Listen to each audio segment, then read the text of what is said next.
Hey everybody, this is Russ from Retro Gamecore. Today we're going to look at this device here. It's called the GPD XP. Now this device came out about a month or two ago, and I initially did not pick it up. And the thing about GPD is that they make very high quality premium products, but they also come with a premium price tag. And so in general, I've just kind of stayed away from their products. It seems to be a little bit out of my price range. But I was lucky enough to get my hands on a review unit here, and so that's what we're going to be testing today. And we'll see whether or not it does match that premium price. And this device has some pretty cool components to it. For example, it has different attachments that connect to the right side of the device to give you different control schemes depending on the type of game that you're going to be playing. You can also use what they are calling a mobile first-person shooter control setup.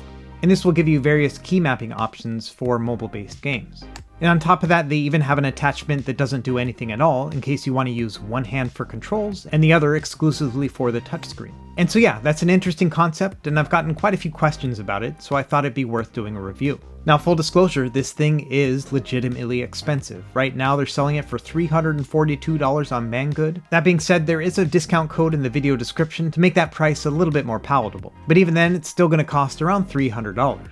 Now for comparison, this chipset is used in other smartphones, like the Realme 7 and the Redmi Note 10S. So really, my goal in this review is to see whether or not all of these different control schemes are going to be worth that added premium from just buying the phone itself. On top of that, because this is a retro handheld gaming channel, we'll look at emulation and see how that performs too. And so at the end of the day, this is a device that is potentially many things to many different people. And the device is probably more suited for mobile gamers, but all the same, the fact that it has a pretty hefty chipset in it and a good control scheme makes me interested in seeing how it does with retro gaming too. And finally, its connectivity options do make it worth considering as a dedicated streaming device too. So let's figure out if this device, which basically looks like a phone with a controller attached to it, is better than a phone with a controller attached to it. So without any further delay, let's jump into it.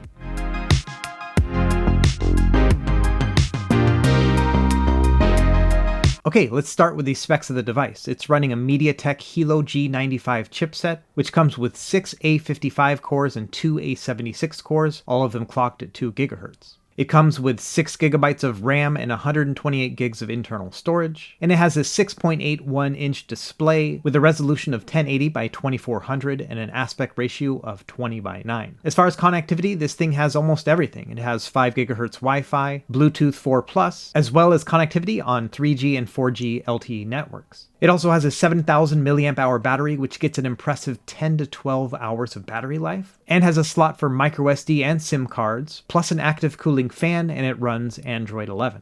Okay, let's get to the unboxing. Like I mentioned before, I got this device from Banggood as a review unit. They have not seen this video in advance, and all opinions are my own. So the packaging on this is very premium, a lot better than most of the others that I've seen. It definitely has that quality of when you're unboxing a high-end smartphone. It comes with a screen protector, but it's made out of plastic. I'm probably not going to be using it. That being said, the screen itself is made with Gorilla Glass. Not much inside of the instruction manual, and additionally it does come with its own charging brick and a USB-C cable. And so yeah, these are the attachments here. These are made out of plastic. It looks like they're made out of metal, but it's just a metallic paint. And so despite looking like they're pretty substantial, they're actually very lightweight. I don't think that's a bad thing at all. And that's really about it for the box. Now the attachments are connected via magnets, and they are impressively strong. It actually feels very solid and a little bit cathartic to just take them off and put them back on again. I think that this side one here is the most interesting to me just because I can't really wrap my head around how you're supposed to use it. But it has some unique qualities. For example, the trigger button is about halfway down the controller, and so you end up holding it on the right side in a kind of strange way to me. You have your index finger way up high, and then the middle finger is about in the center of the device. And honestly, it feels kind of natural to rest your hands like that. It's kind of cool.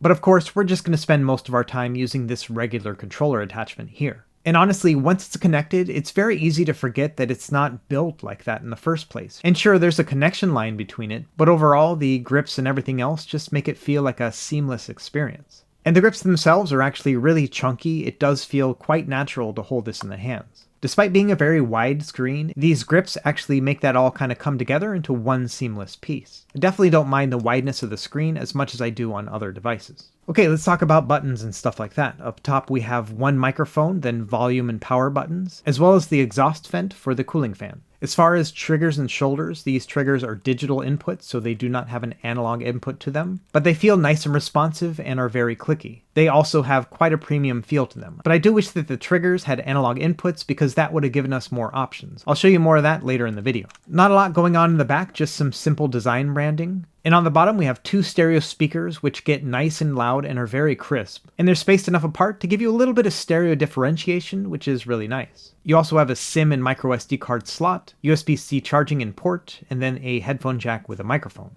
Now let's take a look at the face of the device itself. Now up top we have an offset analog stick and a D-pad. Let's talk about the D-pad first. Now right off the bat you may recognize that this looks a lot like a PS Vita's D-pad. And it does have that same element of soft clickiness that the PS Vita has. It's also a lot thicker than what's on the PS Vita. As you can see here, it sticks out a lot from the shell. At first I thought that was just kind of ridiculously large, but it turns out that I like it a lot. Overall, the D-pad seems to be slightly bigger than the PS Vita's D-pad, and then probably 3 times as thick as the one on the PS Vita. And my worry was that this was going to be uncomfortable to use, but it's actually been the opposite. This is one of the better D-pads I've ever used on a handheld. Below that you have the standard Android buttons, back, home, and recent, and these are basically flush with the case. At first I thought that was going to be a problem, but honestly you don't really push these buttons very often, and so I think it is a good idea to make them not stick out from the case or get in the way of the D-pad. Now these analog sticks are very interesting. Right off the bat I'll say that they do click down L3 and R3, and they remind me most of a console's analog stick. They're nothing like what you would find on a Switch or any of the other retro handhelds out today. They also pivot a lot more than some of the retro handhelds, which gives you a greater sense of control. And finally on the left side we also have a key mapping button. I'll show you this later in the video, but this is a nice and clicky button. Additionally, there is a camera on this device. It's right here as you can see with this hole punch, and I assume this is because they used a phone screen for this device. Okay, on the other side we have these face buttons, and these are a lot like the PS Vitas as well. These are a little bit wider than the PS Vita buttons. They are 6.75 millimeters compared to the 6.5 millimeters of the Vita. But other than that, they feel almost identical. They have the same amount of clickiness, and they also stick out about the same amount too. Overall, the feel in the hand is not unlike the PS Vita. There are a couple differences. For example, the PS Vita analog sticks are not offset like on the GPD XP. And overall, because the Vita is a smaller device, it does feel a lot more compact. By contrast, I would say that the XP feels almost luxurious, and these analog sticks are miles better than what's on the PS Vita. I like the fact that they are concave, and they have a slight grippiness to them. I wish they were a little bit grippier, but all the same, no complaints with this analog stick. Finally, the start and select buttons are here at the bottom right, and they are nice and clicky too, also have a soft premium clickiness to them. Overall, every button on this device is incredible except for those digital triggers.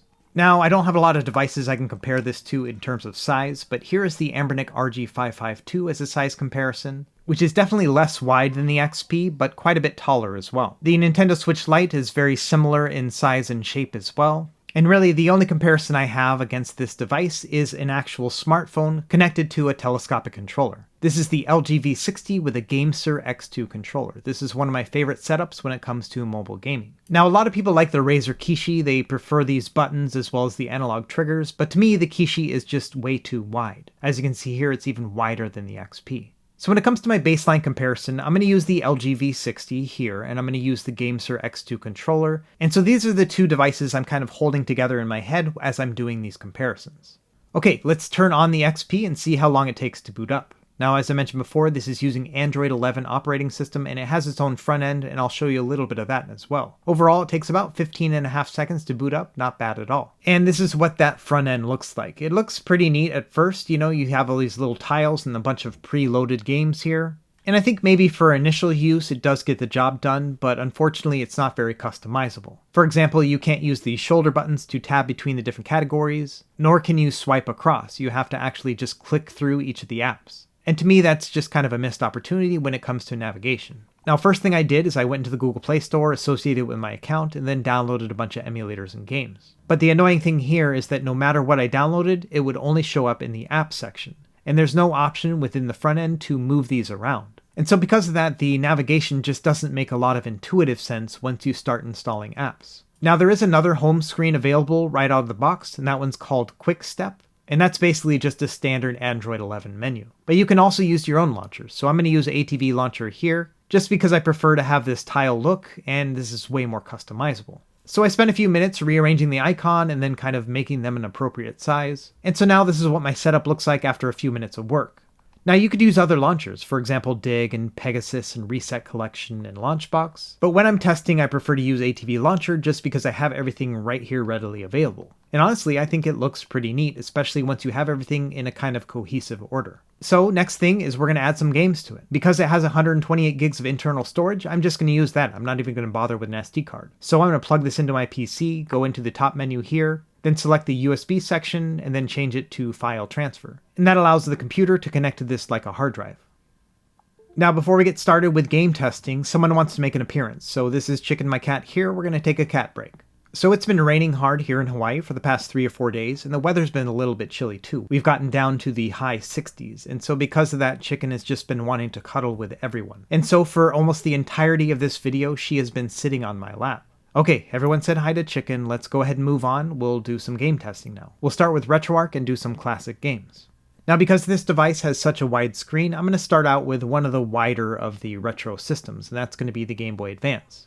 Now I'm running everything at an integer scaling, and as you can see here, there are pretty significant black bars on the sides as well as on the top and bottom. So there's a couple things we can do to improve the size of this screen here, but also try to keep nice square pixels. So the easiest thing would just be to turn off integer scaling. Because this is such a high resolution screen, it's going to be pretty hard to find any sort of pixel distortion anyway. But on top of that, you could use a filter, and I would recommend something like the normal 4x filter. What this basically does is it blows up the screen to 4 times the size, and then shrinks it back down to the size of the screen itself. And I don't really understand how all that magical wizardry works, but what it ends up doing is balancing all of the pixels in that process. Now this usually has a hefty CPU tax on it, but because this device is so powerful, it doesn't blink an eye at all. It can run everything at full speed. So let's try out that same process with a regular Nintendo game. I'm not looking here, I'm just actually closing my eyes and I'm going to pick a game at random. And I've never seen this game before, but let's test this one out here. And this one also seems to be balanced in terms of pixels, and the screen doesn't look half bad at 4:3. Now I am using a run ahead, which is going to reduce the input latency. Because this is an Android device, that's just one of the things that you typically would want to do. And I gotta say, with a run ahead of 1 on, I really can't tell any input lag myself. Overall, playing platformers like this mystery game are quite fun. And while this pillar boxing, the black bars on the left and right are quite significant, I do find myself just kind of focusing in on the game itself, and after a few minutes I really don't notice them anymore. But of course that's going to come down to personal preference. I would much rather not have these big black bars, but all the same I did learn to forgive them. Anyway, all these same settings work with Super Nintendo as well. Even the harder to run games still run flawlessly. But playing Super Nintendo did bring up one thing I hadn't noticed before, and that is the fact that the analog stick does get in the way of playing if you do want to push down on the X button while pressing the A button. And while that doesn't happen very often when you're playing games on this device, it is going to happen on games like Super Mario World and Mega Man X and things like that. And you basically have 2 choices at that point. You have to either leverage your thumb up and have it at an uncomfortable angle, or you have to kind of push it over to the side and then hope that it doesn't bump against the right analog stick. Either way, it's not the most comfortable setup, and it is something that is a bit of a problem. That being said, when you're just pushing 1 button at a time, which is most of the time when you're playing this device, you really don't notice it at all. And that's because since you're using such small buttons, your thumb's going to be kind of bent at an angle anyway. It's only really when you have to push down on both that it becomes a problem. So just to make one last point about the scaling, so here is the 4x filter here, and as you can see, Mega Man X life bar is just perfect. So I'm comfortable in saying you're not going to have to rely on integer scaling to get a good picture with this device. And a lot of that is thanks to the high-powered CPU inside. Now, like with Super Mario World, this one also has that same control issue, but honestly, it's not the end of the world. In general, I think retro and classic games are going to play okay on this. I think the pillar boxing is a little bit distracting for a lot of people, and I do prefer the screen on the RG552 much more than this, and that's because it has a better aspect ratio and gives you a better picture overall. At the end of the day, the best represented retro system is still the Game Boy Advance, and that's just because it's a naturally wider screen. But even then, the pillar boxes are still quite significant. Okay, another system I wanted to show off here is classic arcade games. Now, arcade is not the best on Android. I just have always had a problem getting certain ROM sets to run correctly, but I would say for the most part, the arcade games that you can play on this, things like the CPS3 system and below, they're going to play just fine. And this is also a good time to demonstrate that the D-pad is really good on this device. I don't have any problems throwing fireballs or doing hurricane kicks. So if you want to play this with fighting games, then I think the option is there. Okay, let's move on to some of the harder to play systems. Here's Nintendo 64 using the standalone Mupen 64 Plus emulator, and it's running at a 1080p resolution and it's not breaking a sweat. So I think this is going to be able to handle max resolution for just about every Nintendo 64 game. On top of that, this is one of the first times where I realized that the trigger buttons are quite nice on this. Overall, using the combination of analog stick and trigger button is very comfortable, and that's because the thumb and index finger are very close together when you have them in the hand like this. And this is very similar to the Steam Deck design, which does make me pretty excited for the Steam Deck in the future. Because, for example, with Cruisin' USA, you end up using the L2 button as your gas pedal. And on a lot of retro handhelds, it's really annoying to me to have to push down on that while using the analog stick at the same time. But on this device, it's quite pleasurable, so I think that's a win when it comes to Nintendo 64. And this is the same control setup on GoldenEye 007, and as I'm talking here, just watch how well I'm playing here. If you've watched any of my other videos, I never do well on GoldenEye, and as you can see here, I'm just smoking these guys. Now in terms of GoldenEye performance, it does hover around 28-29 frames per second instead of the full 30, and you will get some audio crackling here and there, but altogether this is some of the best GoldenEye performance I've ever seen on a handheld device. Overall, if you're a big fan of Nintendo 64 and you don't mind having these big black bars on each side, you might really enjoy playing it on this device. Okay, moving on to Sega Saturn. Now I'm using the standalone Yabasan 2 emulator, and I've upscaled this to 720p with 0 frame skip, and as you can see here, it is eating up these games with no problem. So much like with Nintendo 64, I have no emulation problems when it comes to Sega Saturn. You're going to be able to play everything at full speed. And in general, I usually do not upscale Sega Saturn games. I kind of like the chunkiness of the original resolution, but I did want to show this off upscale just to show you what kind of performance you're going to get. So if instead of looking for a standalone Nintendo 64 machine, you're looking for a Saturn machine, this one's going to fit that bill. Okay, moving on to Sega Dreamcast, one thing to mention here, the corners on the screen are a little bit rounded, much like they are on many other smartphones. And on this emulator in particular, it does cut off a little bit of that screen. Not a big deal since it's just your frame rate as well as your menu button, but all the same, it does happen. And, surprise surprise, Dreamcast runs beautifully as well. This is running at a 1280 by 960 resolution, and in order to upscale on the Redream emulator, you do have to pay for the upgraded cost, and it costs around $7. But all the same, playing upscale Dreamcast on this is really nice too. You know, the D-pad on this is going to work really well for fighting games like Marvel vs. Capcom 2. And then also that console-sized analog stick really does give you a better playing experience for games that require analog controls like Sonic Adventure 2.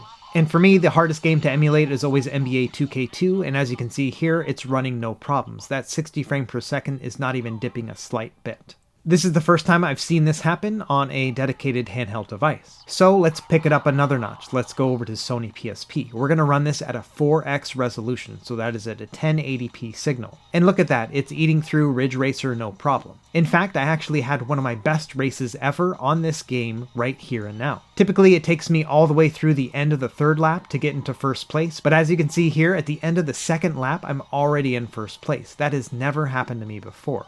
I'm not the best at this game, but still, that's the best I've ever done. And one of the nice things about PSP is that it ran in widescreen. It was basically 16 by 9. And so because of that, you get a nice, beautiful screen as you're playing. And so if you're looking for some widescreen gaming, this is going to be a pleasure to play, especially given the fact that you can play 4x resolution on just about every game. Now, there were a couple hiccups here and there. For example, playing Outrun 2006 with a 4x resolution did result in some audio stutters when it was switching between 30 and 60 frames, which is something this game tends to do. But other than those small moments, everything would run smoothly at 4x resolution. And surprisingly, the God of War games do really well on a 3x resolution. So this is going to be a 720p resolution, and it still looks very good on this screen. Now, there are going to be some introductory stutters when you first start to play the game. For example, when I push the triangle button here to do the more powerful attack, you can see there's one stutter right here. But as soon as I do it the second time, there's no stutter at all. So it'll just happen that very first time, but then you won't see it again.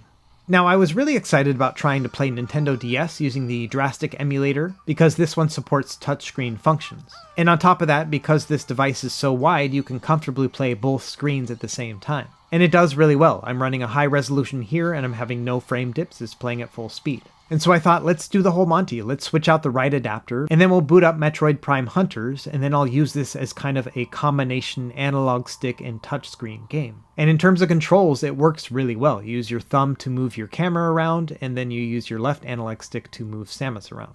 And this is way better than it was on the original DS when you had to use a stylus and the two screens top and bottom. So next step is to map some of these keys using the key mapping button here. And so now I've assigned various functions to the side buttons as well as the trigger and shoulder button. But on initial testing, I found a couple hiccups. For example, when I push the 4 button, it's supposed to give you the scan visor, but instead it jumps as if you were tapping anywhere on the screen. And so in that sense, the key mapping is not working perfectly. Now near the top of the device, for example the red button is the missile button, it works fine. And same thing with the back trigger, which is supposed to turn Samus into her morph ball. But as you can see here, those buttons are not working. But then the plot thickened. I tried to use my thumb to turn on the morph ball, and that also didn't work. And so then I started wondering, okay, well is this the screen? Because I had the same problem with the Retroid Pocket 2 in that the bottom of the touchscreen didn't work properly. And so just to make sure I wasn't taking crazy pills, I tried to do the same on my LG phone. And sure enough, the controls work fine, but as you can see here, I also cannot use the bottom of the screen properly. And so this leads me to believe that maybe there's something wrong with the Drastic emulator. And so I don't think there's anything wrong with this screen, I think it might just be the Drastic emulator. It's not very good at mapping the bottom of the screen when it comes to touchscreen. And unfortunately, that's your only option when it comes to Nintendo DS. For example, the Melon DS emulator on RetroArch runs super slow, and it also doesn't do high resolution. And on this device, when you try to use the touchscreen, it actually crashes the game. So Nintendo DS is not as good as I was hoping it would be. Now finally, I'm going to go totally out of order here, and I'm going to do PlayStation 1. Now this is the DuckStation standalone emulator, and it's running at a 5x resolution, which is a 1080p scale. And as you can see here, it's running wonderfully. So no problems here when it comes to PS1, you can scale it all the way up to 1080p and play your favorite games this way. So if you're in the mood to play some of those classic role-playing games on this device, you're going to be able to play them beautifully. Okay, let's bump it up another generation. Here is the Nintendo GameCube. Now across the board, I'm going to be using the Dolphin MMJR2 emulator, and I kind of made switches between US and European ROMs so that I could take advantage of 60 frames per second or 50 frames per second if the game needed it. But as you can see in the case of Mario Kart, it's running the 60 frames per second NTSC version with no problem. Okay, so here is the NTSC version of Mario Power Tennis, and this one also is playing very smoothly. It does dip every once in a while. It's using the Vulkan backend with no graphical issues. Now, Wind Waker played the best using the Vulkan backend, but as you can see on the bottom left, it does have a little bit of a red flickering on the map. But other than that, the graphics look fine and the game played really well. By contrast, the OpenGL version had a better looking map, but it did have quite a few dips even at the beginning of the game here. So it's going to be up to you if you prefer accuracy or speed. Either way, you've got both options. Other games played fine. For example, here's Sonic Heroes, the US version here, 60 frames per second using the Vulkan backend. Now, other games like Kirby's Air Ride were unplayable from a graphics perspective. This happened on both OpenGL and Vulkan backends. But for the most part, I would say I was impressed with the GameCube gameplay. I was able to jump into Paper Mario using the US version with OpenGL, and I didn't have any major slowdown issues. Overall, I would say this is the best performing GameCube emulator in a dedicated handheld device, at least today. I do expect that the Odin devices will have better performance here in the future, but for now, this one's the best. So if you're not willing to wait on an Odin and you really want to make sure that you play through Paper Mario or Resident Evil 4 on a retro handheld device, this is going to be your best bet unless you use a phone with a telescopic controller. But of course it's not perfect, several games did not play at full speed. Tony Hawk Pro Skater 3 is a good example. I would say comfortably about 60% of GameCube games are going to run at full speed, and maybe about 75% if you tweak them. But some of them have zero chance of actually playing at full speed. For example, F-Zero GX, even with OpenGL or Vulkan backend, runs at about 50% speed. So here is my incredibly stupid attempt to try to play this game with two devices at once. This is the LG V60 on the bottom running at a 2x resolution, and it's running at basically full speed, whereas the GPD XP struggles to even get up to 40 frames per second. So hands down, a phone connected to a controller is going to play GameCube and even PS2 much better than this device. And if you already own a phone like the LG V60 that has a nice Snapdragon processor inside, this one has an 865, then maybe just consider getting a GameSir X2 controller. These go for about $60 and have some nice controls. The D-pad and face buttons are nowhere near as good as on the XP. Now the D-pad and face buttons as well as the triggers are not as good as on the XP. And the grip isn't quite as ergonomic, and the analog sticks are nowhere near as nice. But all the same, this is $60 to $70 compared to $300 plus for the XP. Now I'm not saying the existence of a phone and a controller invalidates the XP at all, but if budget is a very important factor for you, then this is going to be a better bet. Now I'm going to use the same emulator for Nintendo Wii for a second here, and a few games do play at full speed. For example, here's Super Paper Mario, and I did have to go in here and kind of configure the controllers to make it emulate a sideways Wiimote, but after that it does run really nicely. But I don't think that 3D based games are going to play well at all, and even some 2D games like Tatsunoko vs. Capcom do experience quite a bit of stutters when you're trying to do some of the big special moves. So in general, I would say that Wii is probably not going to be playable on this device, other than a couple 2D games like Super Paper Mario. Alright, moving on to PlayStation 2. In a nutshell, this one performed a little bit worse than GameCube, but still did surprisingly well. And much like with GameCube, I would say performance on this is probably better than any of the other retro handhelds available today. This does better PS2 than, for example, the Powkiddy X18S. But it is far from perfect, and there were more misses than hits when it came to PS2 gameplay. I would say that you can comfortably plan on about 25% of PS2 games running well, and even then you have to do some significant underclocking to get good performance. But the games that I would consider to be at the medium tier of emulation, things like Devil May Cry 3 and Grand Theft Auto 3, they struggled to keep up, and then as you get higher up in the spectrum, things like Jak and Daxter and Tekken 5, you may as well just not even plan on playing them. But when all is said and done, I do think that the PS2 performance is pretty good on this. It's better than I expected it to be. And within that 25% of PS2 games that do play well, there are definitely some gems in there. I think Final Fantasy X and Kingdom Hearts are going to be great examples. Okay, we've spent a lot of time talking about emulation, but honestly, I don't think this device was even designed for emulation in the first place. This is more of an Android gaming device. So let's do a little bit of Android gaming. I'm not super well versed when it comes to Android gaming, but I will show off what I did figure out. We'll start with Genshin Impact. Now in terms of settings, if you want to have a smooth frame rate, you're going to have to put everything graphically to the lowest setting. But once you have it on the lowest setting, you can set it to 60 frames per second. And I would also go into your fan control settings and turn your fan on high just to help with any sort of performance issues. But overall it ran well. Unfortunately, this does not have native controller support, so you have to use touchscreens or a keymapper. So let's do the keymapper next. You just press the keymapper button to bring up these buttons, and then just move them around so that they correspond to the touchscreen that you want to have mapped. I will admit that it is kind of hard to get perfect. For example, I assigned the Y button to be the magic button, but because I didn't have it perfectly aligned on the button, it wasn't actually working. But once I readjusted it, then it did start working okay. Another thing to keep in mind is while the left analog works really well, the right analog camera control is a little bit jerky. And you can imagine that's because the right analog stick is mimicking you swiping your finger across the screen a bunch. And so because of that, it does have a bit of a jerkiness to it. But honestly, after a couple minutes of playing, I stopped noticing that little bit of jerkiness. Either way, this is probably one of the best ways to play this game on Android if you really like to have physical controls. Now, if you want to have better graphic fidelity, then I would say you can set it to medium settings, but then also turn the frames per second down to 30. And this is a bit of a trade-off. I think the graphics look a lot better, but it is not going to be as silky smooth as those 60 frames per second. But it is nice to have that choice. Now, with this device, Call of Duty does not have native controller support either, so let's try key mapping on this one as well. We'll start with just the regular controller here. Now the first thing I noticed is that both the left analog stick and the right analog stick are just about terrible on this. It's actually way worse than I was expecting it to be. I would actually say it's to the point where it's unplayable. So let's try out the hybrid approach instead and use this device as it was meant to be used. And so here I am using the touchscreen controls for my camera, the left analog stick for my motion, and then I have the shoulder buttons and triggers assigned to reloading and shooting. And it works okay. I think this is something with enough practice that I could probably get used to, but I gotta admit my little monkey brain really couldn't figure this part out. But if you have a more agile brain than me, then maybe this is something you might be interested in. Either way, the option's there and it didn't run half bad.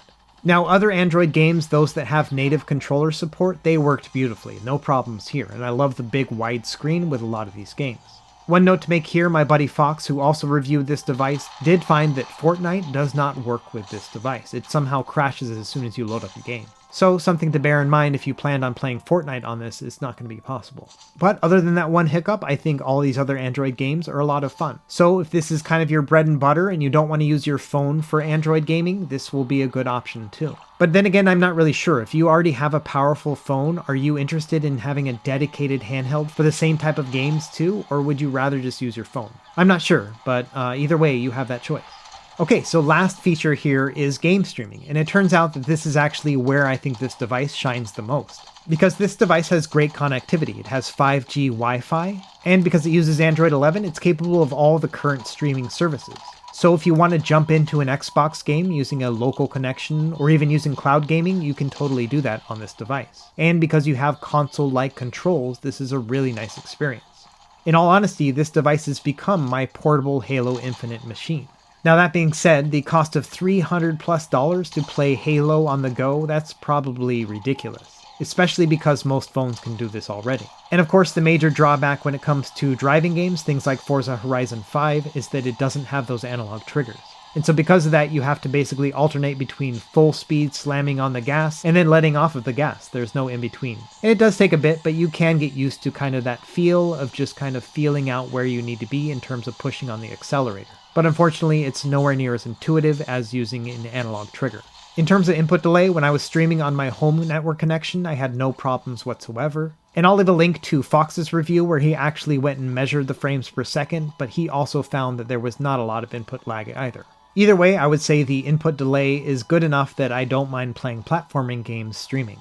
Now, I did mention that this has become like my portable Xbox machine, but I do want to make one note about ergonomics. And that is that I haven't found a good, comfortable place to put my pinkies at this point. And that's because this device, despite being quite large, is not very tall. It's not tall enough to comfortably hold your pinkies as well. In fact, there are many times where I wish this was like an inch taller, or that it had rounded grips that stuck out at the bottom as well. Because when you hold your index finger down on the trigger buttons, you do have space for your middle and ring fingers on the back, but your pinky fingers just don't quite fit. And on top of that, you just need a little bit more grip in order to have better leverage. And so when I'm playing at my desk or on a couch, I have no problems whatsoever when it comes to ergonomics. But selfishly, I wanted to play this thing in bed, and unfortunately when holding it up above your head like that, the lack of pinky grips really does get in the way of enjoying it. So it's a great couch gaming device, but not so great in bed. Okay, that's Xbox game streaming. Let's try out PlayStation now. I recommend using the PS Play app. This one costs $5, but it works a lot better than the native Sony one, and it also works for both PS4 and PS5. Now, I ended up getting the PS5 for Christmas, so I've been playing a little bit of that as well. I'm about halfway through Ratchet & Clank, and I've been really enjoying it. And playing PS4 and PS5 on this device is really nice, and I'm using a local connection here, obviously. Now, my only gripe about PS5 streaming is the lack of analog stick again, and it is much more apparent on this side than it is on the Xbox. For example, the harder you push down on the analog stick in Ratchet & Clank, the faster your rate of fire when it comes to shooting your gun. But with this controller, it's all or nothing, so you either have rapid fire or none at all. And to me that's unfortunate because this is a game that doesn't have a ton of ammo all the time, and so you're not going to want to waste your ammo on rapid fire.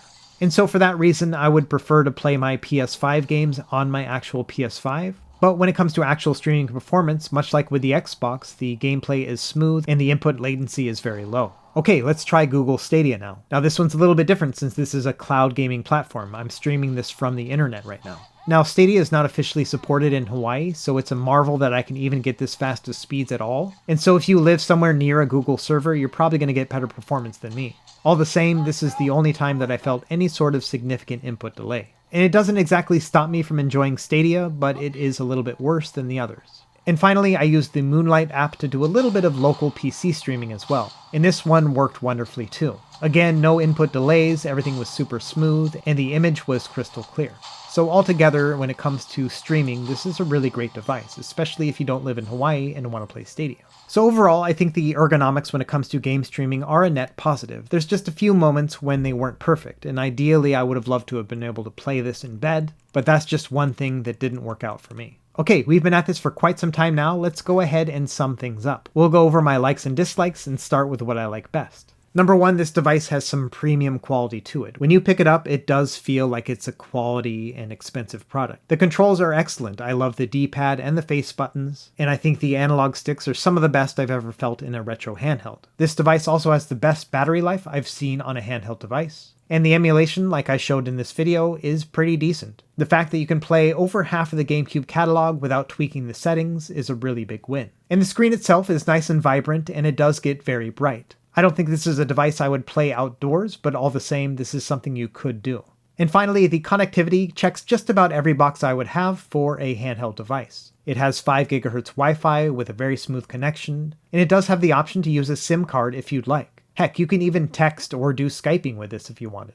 Okay, so let's talk about what I don't like. Number one, first and foremost, the price. This thing is expensive. At over $300, it's almost laughably expensive. In my last video, I actually described this device as costing $220, and that was actually a mistake. I literally thought that it only cost a little more than $200. When I went onto the websites and saw that it cost over $300, I thought that was a joke. I couldn't believe that it cost that much. Additionally, because they used a phone screen, it has a phone aspect ratio, and 20:9 is not good for any gaming except for Android gaming. I think that 16:9 is the absolute widest that should be used in a dedicated handheld device, and so because of that, I do think that was a misstep. And I did have some slight ergonomic issues when it came to the device altogether. For example, I wish that it had grips that stuck out a little bit more in the bottom, because that would have allowed me to comfortably play this in bed. And unfortunately, the right analog stick gets in the way when you're playing certain games like Super Mario World. And I think the use of digital triggers was unfortunate with this device, especially because this device does so well with streaming, and that would have just been the icing on the cake. And finally, I think that part of the reason why this device costs so much is because it has some unnecessary features. I understand why they made this a MOBA-friendly device, because that's very popular in Asia, but the idea of implementing touchscreen controls on a device that already has perfectly good buttons, to me, just feels like something that is overkill. If I was king for a day, I would have preferred that they had shipped this device only with the traditional Xbox-style controller configuration, and at a lower price. And then what they could do is just sell the other attachments as additional add-ons for those who want them. I think packaging all of those features together into one makes it so that you are giving everyone what they want, but also not pleasing any single person, because they're paying for things that they probably aren't going to need. And so I think a piecemeal approach would have been better, and if they had gotten this to $250 or below, I think this would have been a much better buy. So in the end, do I recommend buying the GPD XP? And as always, I'm going to say that it depends. If you are a big fan of Android gaming, there's no dedicated handheld that's better than this one. If you want to have high-end streaming and don't mind the lack of analog triggers, there's no dedicated handheld better than this one. And if you want to emulate PS2 and GameCube without using a phone and a telescopic controller, this is currently your best bet too. But I do think that when the Odin devices ship later on this year, they're going to basically replace this device altogether. So in the end, unless you are really big on Android gaming and just can't wait for a better streaming or GameCube device, then I would say your best bet is to wait. Because I think one of two things are going to happen. The Odin's going to come out and basically invalidate this whole thing, or GPD is going to cut its price to remain competitive. Either way, I'm really interested to hear what you have to say about it in the comments below. I was really torn about making this review in the first place just because I couldn't really figure out if I wanted it at all. And I had a hard time guessing whether or not other people would be interested in it too. All the same, let me know what you think in the comments below, and if you are interested in buying the device, be sure to grab that coupon code I have in the video description, which is going to give you something like 20 to 25% off. As always, thanks for watching, be sure to like and subscribe if you found this helpful, and we will see you next time. Happy gaming.